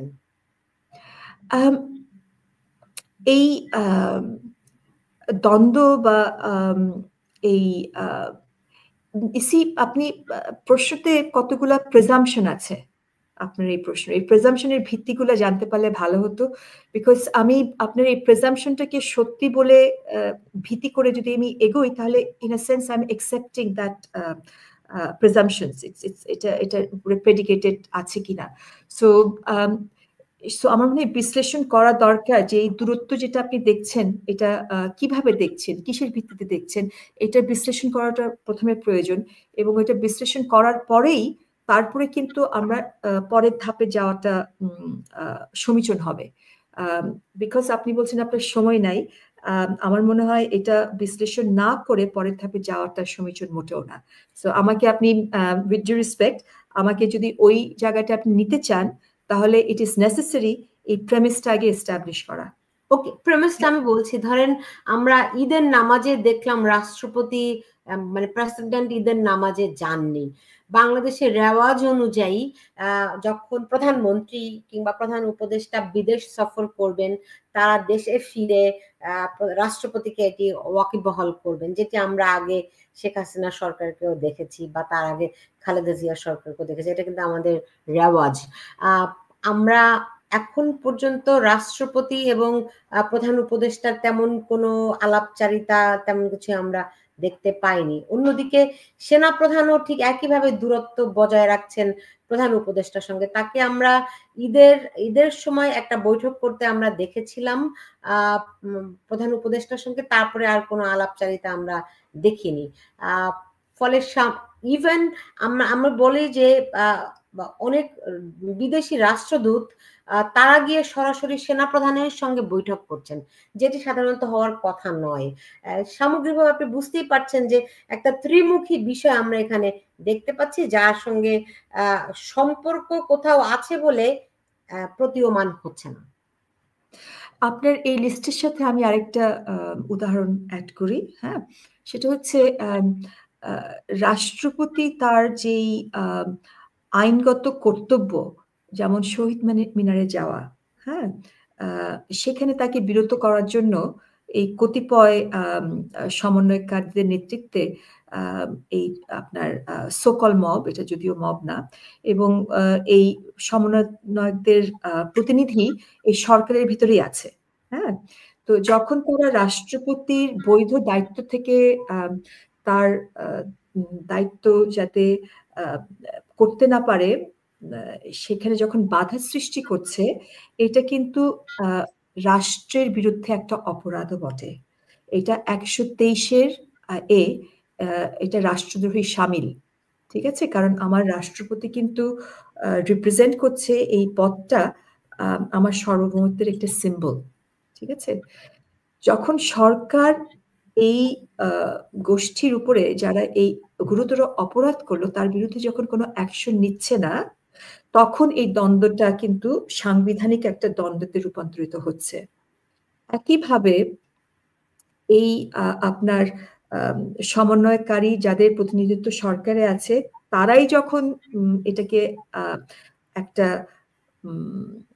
সেনাবাহিনীর উপরে যখন তারা গুড়িয়ে দেবে, ক্যান্টনমেন্ট পুড়িয়ে দেবে, গুড়িয়ে দেবে, এরকম যখন তারা হুমকি দিচ্ছে, এটা কিন্তু সেনাবাহিনীও কিন্তু রাষ্ট্রের সার্বভৌমত্বের একটা প্রতীক। হ্যাঁ, এবং তার এগেনস্টে যখন সরকার কোনো পদক্ষেপ নিচ্ছে না, তখন কিন্তু এটা একটা সাংবিধানিক দ্বন্দ্বে রূপান্তরিত হওয়ার এখানে আপনার সম্ভাবনা তৈরি হচ্ছে। ওকে, তো এই কথাগুলো আমার মনে হয় আমাদের বলার প্রয়োজন ছিল আপনার নেক্সট প্রশ্নতে যাওয়ার আগে। সো আমরা এই কনফ্লিক্ট, একটা কনস্টিটিউশনাল কনফ্লিক্টের দিকে কিন্তু আমরা দেখতে পাচ্ছি। এটা রাষ্ট্রের জন্য মোটেও শুভ না। ওকে, কারণ রাষ্ট্রের যে 3টি অর্গান থাকে, একটা হচ্ছে সংসদ, একটা হচ্ছে বিচার বিভাগ, একটা হচ্ছে প্রশাসন। এর ভিতরে সংসদকে ভেঙে দেওয়া হয়েছে। বাংলাদেশে রাষ্ট্রের যে অর্গান, একটা গুরুতর ইম্পর্টেন্ট অর্গান ইজ ডিসফাংশনাল, বা এখানে একেবারেই ইট ইজ নন ফাংশনাল, এটা নাই এখন। বিচার বিভাগের উপরে কিন্তু আঘাত এসেছে এবং সেখানেও সরকার কোনো পদক্ষেপ নেয়নি। এই সমন্বয়কারীদেরকে লেলিয়ে দিয়ে আপনার হাইকোর্ট, সুপ্রিম কোর্টের বিচারকদেরকে বাধ্য করা হয়েছে পদত্যাগ দেওয়ার জন্য। এগুলো তো কন্টেম্প্ট অফ কোর্ট এবং বিচার বিভাগের উপরে একটা থাবা, এবং আইনজীবীদের গায়েও তারা হাত তুলেছে, রাইট? এবং সরকার এটাকে জাস্ট আপনার তামাশা দেখেছে, দে টুক নো অ্যাকশন, রাইট?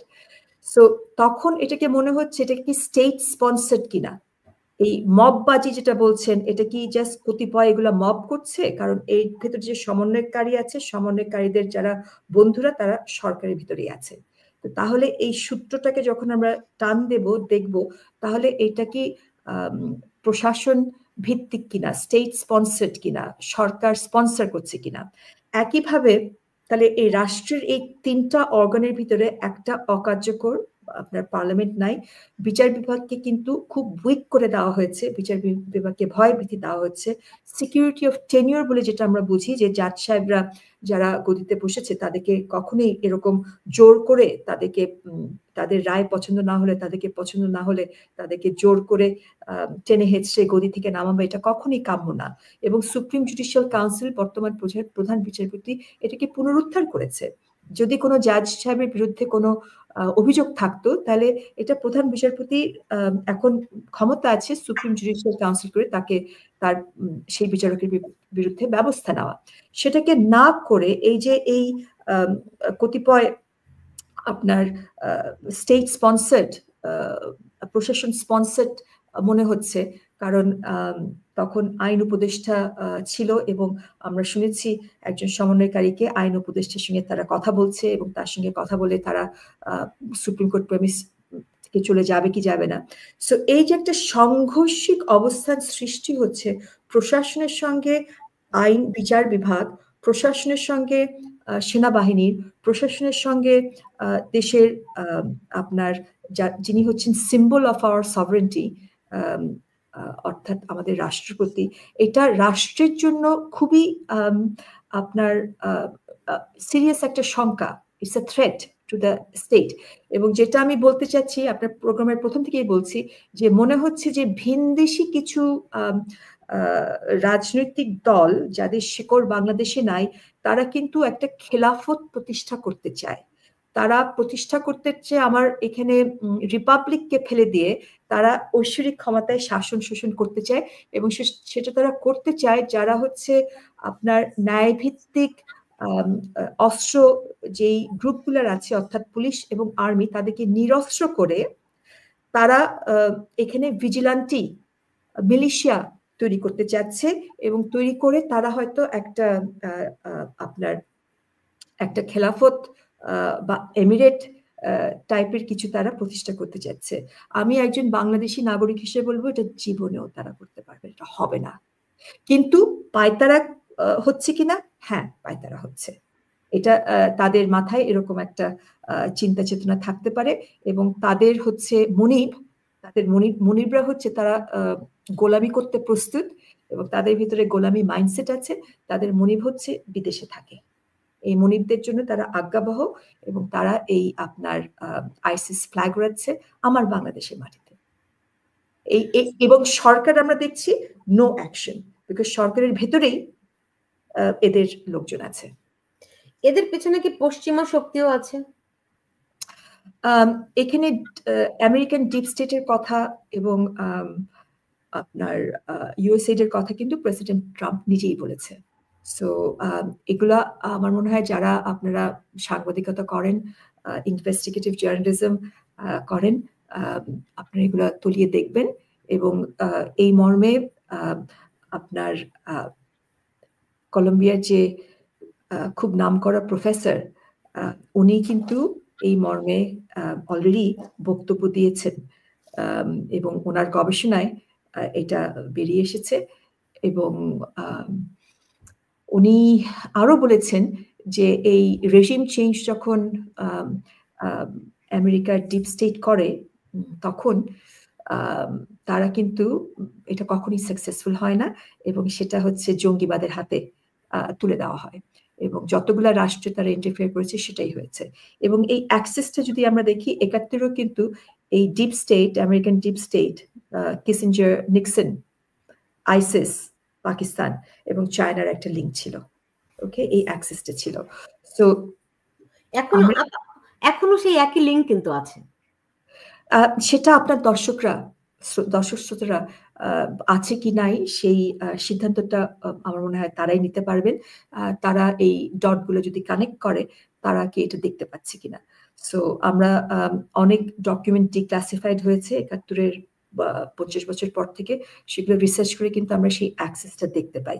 এটা এখনো আছে কিনা, এখানে আইএসআই এর কতটা এখানে তারা এই যে তাদের একটা পরাজিত হয়েছিল তারা 71-এ, তারা এটা খুব আপনার হিউমিলিয়েটিং ডিফিট ছিল, এবং তারা যে কাজগুলো করেছিল নারী নির্যাতন, গণহত্যা, সেগুলোও তাদের জন্য আমি আশা করব ইজ হিউমিলিয়েটিং, এবং সেটা তারা মেনে নিতে হয়তো এখনো পারছে না, এবং তারা হয়তো একটা প্রতিশোধ নেয়ার পায়তারা করছে বাংলাদেশের এই বর্তমান সিচুয়েশন থেকে তারা ফায়দা লুটার হয়তো বা চেষ্টা করছে। তো সেই বিষয়গুলো কিন্তু আমরা পত্রপত্রিকার মাধ্যমে দেখতে পাচ্ছি, জানতে পাচ্ছি, এবং এটার গবেষণা নিশ্চয়ই হবে, এবং ইতিহাস আমরা এটাও স্বীকার করতে চাই যে ফ্রিডম লাভিং জনগণ, মার্কিনে যারা জনগণ ছিল, ওয়েস্টার্ন কান্ট্রিজে যারা সাধারণ মানুষ ছিল, তারা কিন্তু বাংলাদেশের পক্ষে আপনার টিফিনের টাকা দিয়ে তারা শরণার্থী ক্যাম্পে পাঠিয়েছিল। কনসার্ট হয়েছিল বিটলসের, জর্জ হ্যারিসনের, এখানে ইউকেতে আপনার কেনিংটন ওভালে বিশাল কনসার্ট হয়েছিল, গুড বাই সামার, 18ই সেপ্টেম্বর 1971-এ। তো সাধারণ মানুষের কিন্তু আমাদের পক্ষে একটা অবস্থান ছিল, কিন্তু তৎকালীন যে নিক্সন সরকার ছিল আমেরিকায় এবং তাদের ডিপ স্টেট, তাদের সমর্থন ছিল না। জি, সেটাই আপা, আসলে শেষ পর্যন্ত এইটাই যে আমরা বাংলাদেশের মানুষ, আমরা অদম্য, আমরা কখনোই কোনো অপশক্তির কাছে মাথা নিচু করি না। ইতিহাস সেই সাক্ষী দেয়। হয়তো আমরা বারে বারে প্রতারিত হই, আমরা দমিত হওয়ার পথে যাই, কিন্তু বাঙালি জাতি আবার ঠিকই ঘুরে দাঁড়ায়। তবে সুলতান, এখানে একটা কথা বলতে হয়, আমরা অদম্য বটে, কিন্তু বারে বার হোঁচট খাচ্ছি কেন? আমরা বারে বার প্রতারিত হচ্ছি কেন? কারণ আমরা আবেগতাড়িত জাতি। না না, আমাদের পলিসিতে কোনো ভুল ছিল কিনা? আবেগ থাকাটা একটা কোনো ডিমেরিট না, ঠিক আছে? যথেষ্ট বুদ্ধিমান জাতীয় বটে। ব্রিটিশ আমলে বলা হতো what Bengal things today, rest of India things tomorrow. অর্থাৎ আমাদের চিন্তার চেতনা ওয়াজ we were ahead of time. So আমি, আবেগও আছে আমাদের, বুদ্ধিও আছে আমাদের, দুটোই আছে আমাদের। তবে আমরা অ্যাপিসমেন্ট করি কিনা, হ্যাঁ, আমরা হোঁচট খাচ্ছি কিনা, এবং বারে বার হোঁচট খাবো, এটা আর হতে দেওয়া সম্ভব, এটা আমরা আর হতে দেব না। এইটাকে আমাদের উপরে ফেলতে হবে। স্বাধীনতার কিভাবে সেটা কিভাবে? আপনার সময় থাকলে আমরা যাব, বাট আমাকে মাঝখানে গিয়ে থামিয়ে দেবেন না। না, মাঝখানে থামাবো না, বলেন জি প্লিজ, কিভাবে? সো আমাদেরকে এটা উপরে ফেলতে হবে। এখন আমরা আপনার 54 বছর পরে স্বাধীনতার বিপক্ষে শক্তি কেন থাকবে বাংলাদেশে? কতিপয় অপরাধী থাকতে পারে। আমরা শক্তিটাকে তো আমরা বানিয়েছি কিনা, এখানে আমরা ইম্পিউনিটি দিয়েছি কিনা, আমরা সাধারণ ক্ষমা করেছি কিনা, আমরা তাদেরকে বিচারহীনতা করতে দিয়েছি কিনা। 72-এর সংবিধানে তো ধর্মভিত্তিক কোনো রাজনীতি অ্যালাউডই ছিল না। যাদের কোনো নিবন্ধন নাই সেই সমস্ত দলকে, যারা জঙ্গি তৎপরতা করেছে, তাদের জঙ্গি দমন আইনের তত্ত্বাবধানে আমরা যথাযথ সময় যথাযথ ব্যবস্থা কেন গ্রহণ করিনি? তো অর্থাৎ এই অ্যাপিসমেন্ট, আমরা কি ভোটের রাজনীতি করেছি নাকি আমরা আদর্শের রাজনীতি করেছি? এগুলো আমাদের আত্মশুদ্ধি করার, নিজেদেরকে প্রশ্ন করার সময় এসেছে, এবং আমরা আমার মনে হয় নেভার এগেইন আমাদের দিন আসবে, দিন শেষ হয়ে যায়নি, যখন দিন আসবে তখন আমাদেরকে সঠিক পদক্ষেপ নিতে হবে, এবং প্রত্যেক জেনারেশনকে, আমরা যদি প্রতি জেনারেশনকেই যদি এদের সঙ্গে যুদ্ধ করতে হয়, তাহলে আমি দেশ করব কবে? নেশন বিল্ডিং আমার কবে হবে? আমাকে তো নেশন বিল্ডিং এ যেতে হবে।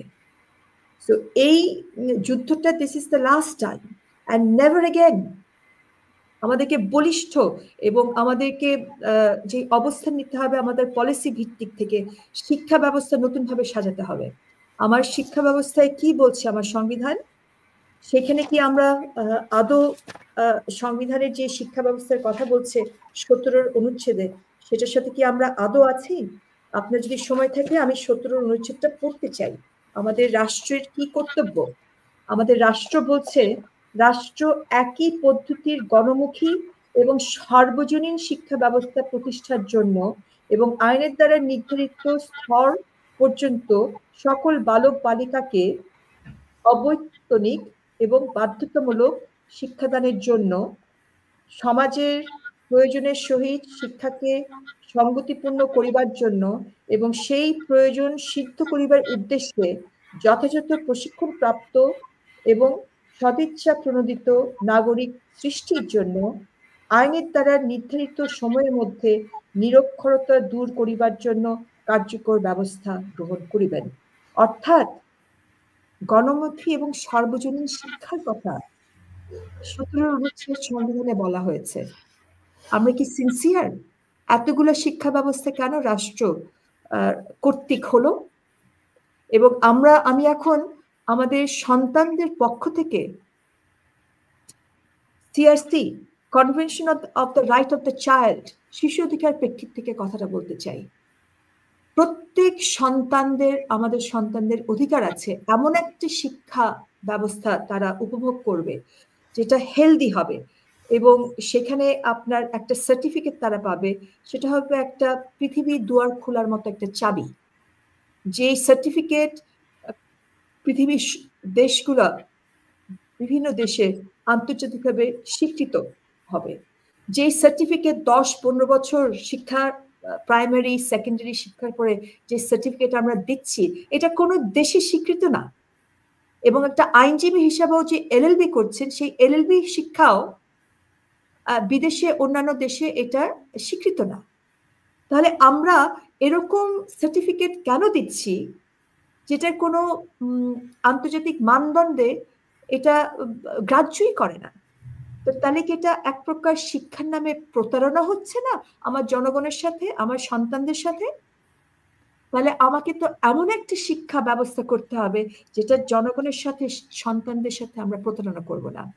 আমরা যারা উচ্চ মধ্যবিত্ত আমাদের সন্তানদেরকে আমরা ইংরেজি মিডিয়ামে ও লেভেল এ লেভেল করছে এবং তাদেরকে আমরা আমাদের নিজেদের পয়সায় তাদেরকে বিদেশে পড়াশোনা করাচ্ছি। যারা মধ্যবিত্ত নিম্ন মধ্যবিত্ত সেই ছেলেমেয়েরা যখন ফার্স্ট ক্লাস পাচ্ছে বা ফার্স্ট ডিভিশন পাচ্ছে তারা নিজেরাই স্কলারশিপ নিয়ে বিদেশে চলে যাচ্ছে। আর দেশে কারা থাকছে? মাদ্রাসা থেকে যারা হচ্ছে অথবা থার্ড ক্লাস যারা আপনার পরীক্ষায় যারা রেজাল্ট করছে। তো আমার কি তাহলে ব্রেইন ড্রেন হয়ে যাচ্ছে না? আমরা কি এমন একটা শিক্ষা ব্যবস্থা যেটা সার্বজনীন শিক্ষা ব্যবস্থা সেরকম কি আমরা চিন্তা করতে পারি না যে আন্তর্জাতিক মানদণ্ড থাকবে, একটা সার্টিফিকেট দিব যে সার্টিফিকেটটা পৃথিবীর দুয়ার খুলে যাবে, এটা একটা চাবির মতো, ফাঁক ফাঁক চিচিং ফাঁক খুললে পুরো দুনিয়া খুলে যাবে। আমাদের ছেলেমেয়েরা তো যারা বাংলাদেশি বংশধর তারা তো খুব ভালো করে, তারা তো খুব মেধাবী যারা তখন বাইরে আসে, বাইরে তারা চাকরি পাবে, বাইরে উচ্চশিক্ষার জন্য ইউনিভার্সিটি কলেজে তারা ঢুকতে পারবে। তো এখান থেকে আমরা কেন বঞ্চিত করছি?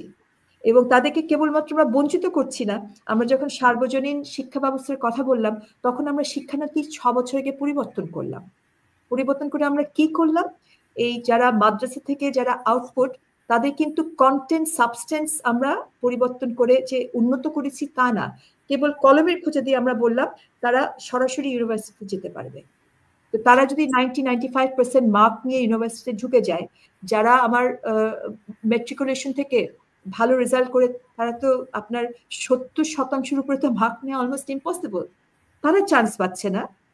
তো এখন আপনার বিভিন্ন ইউনিভার্সিটিগুলোতে কিন্তু এখন যেটা বলছেন যে দখল নিয়ে নিয়েছে, যারা কিন্তু অনেক মাদ্রাসায় কিন্তু আমার সোনার বাংলা গাওয়া হয় না, আমার পতাকা উত্তোলন করা হয় না, এবং সিম্পলি এই কাজটা সাকসেসিভ কোনো সরকারই ইমপ্লিমেন্ট করতে পারেনি।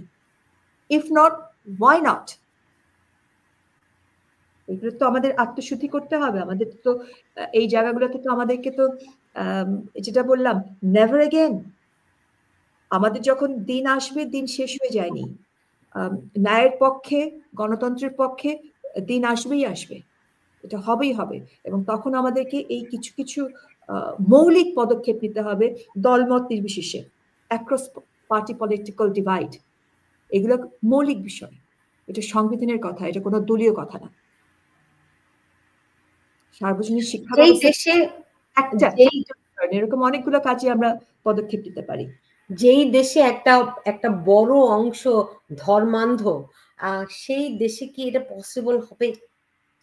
সুলতান, আমি আপনার সঙ্গে মোটেও এগ্রি করি না। আমরা এই দেশের বড় অংশ আমরা আল্লাহকে বিশ্বাস করি, কিন্তু ধর্মান্ধ আমরা না। আপনি বড় অংশ বলছেন, what do you mean by that? যে সমস্ত দল ধর্ম ব্যবসা করে রাজনীতি করছে, তাদের 5% থেকে 7%-এর ভোট তো তারা কখনোই পায়নি। এবং সেটাও আমার রাষ্ট্র কিন্তু পলিসি লেভেলে কি বলবো, এই শিক্ষানীতি থেকে শুরু করে আইডিয়াল মস্ক যেগুলো করা হয়েছে, সেটা কিন্তু শিক্ষা ব্যবস্থায় কিন্তু আমরা সাংস্কৃতিক চর্চা করার জন্য কিন্তু আমরা সাংস্কৃতিক চর্চা কেন্দ্র তৈরি করি নেই। ডিবেট বলেন, আমার কবিতা বলেন, গান বাজনা বলেন, আমার নাচ বলেন, সেরকম কিন্তু কোনো নাটক বলেন, সেরকম সাংস্কৃতিক কেন্দ্র কিন্তু আমরা করিনি। গত 15-16 বছর শেখ হাসিনার সরকার, তিনি তো এই এই এই যে মাদ্রাসা শিক্ষাকে বিশ্ববিদ্যালয়ের সমান সার্টিফিকেট দিলেন, তিনি তো এগুলোকে নার্সিং করলেন। হয়তো তার একটা স্ট্র্যাটেজি ছিল, নিশ্চয়ই তার একটা পলিটিক্যাল আসপেক্ট ছিল হয়তো তার জায়গা থেকে, কিন্তু আলটিমেটলি তো আমরা সবাই দেশটা সাফার করছি, রাইট? আপনাদের অভিমত বা আপনার দর্শকের অভিমত কি হবে, আপনারা নিজেদের কনক্লুশন টানবেন। আমি কেবল সংবিধানের কথা বলছি, এবং সংবিধানটা হচ্ছে আমার বাটখারা। এবং আমি শুধু শেখ হাসিনা সরকার বা আওয়ামী লীগ সরকার বা তারও আগে যে সরকারগুলো ছিল, সব সরকারেরই কাজকর্ম বা পলিসি আমি যখন এটাকে মাপবো, আমি সংবিধানের বাটখারায় মাপবো। ওকে, সো আমি এখানে আপনার ক্ষুদ্র দলীয় রাজনীতিতে আমি ঢুকতে চাচ্ছি না, বা এটা করাটা খুব সমীচীন না। আমাদেরকে এখন আমার রাষ্ট্র বাঁচাতে হবে, এবং রাষ্ট্র হচ্ছে মূল দলিল হচ্ছে আমার হচ্ছে সংবিধান, এবং সেই জায়গাটায় আমাদেরকে ঐক্যে পৌঁছাতে হবে, দল মত নির্বিশেষে। এটা ক্ষুদ্র রাজনৈতিক বিষয় নয়, এগুলা দলীয় ডিফারেন্স থাকতেই পারে, এবং একটা গণতন্ত্রের দলীয় ডিফারেন্স থাকবে, কিন্তু কিছু মৌলিক বিষয়ে যেগুলো সংবিধানের কথা, সেখানে কোনো দলীয় আপনার বিভাজন থাকার কোনো অবকাশ নাই। এবং সেখানেই সেজন্যই আমি বলছি যে এই বিষয়গুলা যেগুলো সংবিধানের কথা, সেখানে আমাদের ঐক্য করতেই হবে, এটা কোনো বিকল্প নাই। আপনি আপনি বলছিলেন যে যে কেউই আমরা ঐক্যের ডাক দিতে পারি, আপনি কেন ডাক দিচ্ছেন না? আমি দিচ্ছি, কেন দেব না? আমি তো আপনার প্রোগ্রাম থেকে একবার না একাধিকবার বলছি, আসেন আমাদের যে মৌলিক যে কথাগুলো আছে, সংবিধানের যে কথাগুলো আছে, যেটা একটা অনুচ্ছেদ 17 পড়ে দিলাম আমি আপনার প্রোগ্রামের মাধ্যমে, আসেন এটা দিয়ে আমরা ঐক্য করি। আমি দল মত নির্বিশেষে যে দলগুলা আমার বাংলার দল, বাংলার মাটিতে যে দলের জন্ম হয়েছে, প্রত্যেক দলকে আমি আপনার প্রোগ্রামের মাধ্যমে আমি ঐক্যর ডাক দিচ্ছি। আমি একজন ক্ষুদ্র ব্যক্তি, একটা বৃহত্তর আমাদের এখানে 18 কোটি মানুষের ভেতরে আমি একজন। আমার সাথে আপনার সুর মিলান, সকলে সুর মিলান, আমরা ঐক্যর ডাক দেই, কেন দেব না? আমি দিচ্ছি তো, আমি আছি তো, আমি আপনাদের পাশে আছি, পাশে ছিলাম, পাশে থাকবো। এবং আমার বাটখারা হচ্ছে আমার সংবিধান, যেটা হচ্ছে আমার দলিল। আমি যে দেশের মালিক পক্ষ, এটা হচ্ছে আমার দলিল যে আমি মালিক। আমরা মালিক পক্ষরা কেন জাগ্রত হচ্ছি না? আমাদেরকে বেদখল করতে চায় যারা, তাদেরকে আমরা কেন প্রতিহত করব না? এখানে তো আমার কোনো লজ্জা নাই, আমি তো লুকিয়ে কথা কেন বলবো? বড় গলায় আমি বলছি, জোরালো গলায় আমি বলছি, আমরা সকলে মালিক পক্ষ, এবং আমার মালিকানার যে দলিল আমার সংবিধান, সেই সংবিধান পরিষ্কারভাবে বলে দিয়েছে, 17 অনুচ্ছেদ, খালি একটা উদাহরণ দিলাম আজকে, যে সার্বজনীন শিক্ষা ব্যবস্থা করতে হবে। এটা কেন বলবো না আমি? ডাক আপনিও দেন, আমি আপনাকে স্বাগত জানাচ্ছি, আমার সাথে সুর মিলান সুলতানা, আপনিও একটা ডাক দিন। অবশ্যই আমি আপনার সঙ্গে 100-তে মানে মানে এর কোনো মানে মাপ ছাড়া হয় না। আপনার যারা দর্শক শ্রোতা আছে সবাইকে বলছি, সকলের গলা হয়তো আমি শুনতে পাচ্ছি না, কিন্তু আমার কল্পনায় আপনার যারা শ্রোতারা আছে, আমার কল্পনায় আমি শুনতে চাই, এবং আমি মনে হয় তারাও দিচ্ছে এই ডাকটা, আপনারাও দেন। না, অনেকে বলছেন যে আমি আপনাকে দেখাতে পারি আপু, অনেকে বলছেন তানিয়া আমির ইজ 100% কারেক্ট, রাইট? সো আপনার সাথে আছে মানুষ, অবশ্যই আছে, কেন তা আপনি দেখতে পাচ্ছেন, রাইট? ওকে, জয় বাংলা, জয় বাংলা। আমরা সকলে একসঙ্গে আমরা এক সুরে ডাক দেই, এবং আমাদের যারা প্রতিনিধিত্ব করছেন যে সমস্ত রাজনৈতিক দলগুলা, যেটা বললাম যে দেখেন নুসরাত মাওলা বলছেন দেশে ধর্মভিত্তিক রাজনীতি নিষিদ্ধ করতে হবে, এটি অসাংবিধানিক, রাইট? আপনি কেউ কাউকে না কাউকে এগিয়ে আসতে হবে। আমরা আমরা আমাদের দেশটা তো হারাতে চাই না, আমাদের 30 লাখ শহীদের আমরা হারাবো না, আমরা হারাবো না। নুসরাত মাওলাকে বলছি আমরা হারাবো না, সুলতানা আপনাকে বলছি আমরা হারাবো না। এটা আপনার হবেই হবে। আমাদের দেশটা আমাদেরই থাকবে। আমরা মালিক দেশটা পক্ষ ধ্বংসের দ্বার প্রান্তে। হ্যাঁ, না না, এটা হচ্ছে আমাদের, দেখা যাচ্ছে এটা হচ্ছে আমাদের মালিক পক্ষের দলিল, এটা হচ্ছে আমাদের মালিকানার দলিল। এই দলিলকে কেউ কায়রে নিতে পারবো না, পারবে না। আমাদের কেউ আমার দাবায় রাখতে ভাষা, পারবে না। আমার ভাষা কেউ কায়রে নিতে পারবে না। জি, ওকে, এবং আমার ভাষা শুধু বাংলা ভাষা না, এই যে আমাদের বাক স্বাধীনতা, এই সাংবাদিকদের, আইনজীবীদের যে জেলে পড়া হচ্ছে, খুনের মামলা দেয়া হচ্ছে, এটাও কিন্তু আমার ফ্রিডম অফ এক্সপ্রেশন, আমার ফ্রিডম অফ থট এবং ফ্রিডম অফ প্রফেশন কেড়ে নিতে যাচ্ছে। আমার ভাষা কেউ কায়রে নিবার দিব না আমরা। জি। আপা অনেক ধন্যবাদ আপনাকে। নিশ্চয়ই আপনি যে ডাক দিয়েছেন দেশকে রক্ষার জন্য, বাংলাদেশকে একটি ধর্ম মানে ধর্মভিত্তিক রাজনীতির বাইরে এনে সার্বজনীন রাষ্ট্র বানানোর যে আহ্বান আপনি জানিয়েছেন, আপনি সফল হন। নিশ্চয়ই অসংখ্য মানুষকে আপনি আমরা, আমি না, আমরা সকলে, আমরা সবাই এবং মিলে নিশ্চয়ই সেই আমাদের সেই এবং কাঙ্ক্ষিত সেই এগুলো হচ্ছে বাংলাদেশকে আমরা গড়ে ক্ষুদ্র তুলতে পারবো। ক্ষুদ্র রাজনৈতিক বিভাজনের ঊর্ধ্বে, এবং আমার সরল বিশ্বাস দেশপ্রেমিক সকল দল এটার সাথে, আমাদের সাথে আছেন এবং থাকবে। জয় ইনশাআল্লাহ বাংলা। আমিও তাই বিশ্বাস করি যে সবাই, যেকোনো শুভ বুদ্ধির মানুষ এটার সঙ্গে থাকবেন। ব্যারিস্টার তানিয়া আমির, আপনাকে অনেক ধন্যবাদ জানাচ্ছি আমার সঙ্গে আজকে যুক্ত হওয়ার জন্য। আপনি ভালো থাকুন। ধন্যবাদ। জি। দর্শক, এই ছিল আমার আজকের আয়োজনে কোন পথে বাংলাদেশ।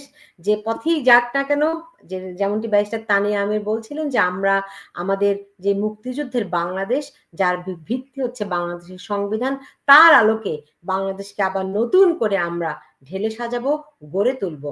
আমরা আমাদের জাতিকে আবার নতুন করে নব উদ্যমে বিনির্মাণ করব। এই আকাঙ্ক্ষা সত্যি সত্যি সফল হোক, খুব দ্রুত সফল হোক, সেই প্রত্যাশা রেখে বিদায় নিচ্ছি। আপনারা সবাই ভালো থাকুন।